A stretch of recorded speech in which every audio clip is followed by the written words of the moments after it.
मधुरं वलितं मधुरं चरितं मधुरं द्रवितं मधुरं मधुराधिपतेरखिलं मधुरं वेणु मधुरं नगरजनों ने दर्शन देवा माटे भगवान श्री અહીંથી પ્રયાણ કરશે અને રાજમાર્ગો ઉપર ફરીને ભક્તોને દર્શન આપશે।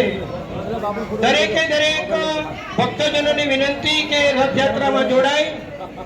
ગોવાળિયા ભાઈઓને ખાસ વિનંતી રથ કમિટીને કે એ લોકો આગળ રથ લાવીને મૂકી દે એવા વિનંતી।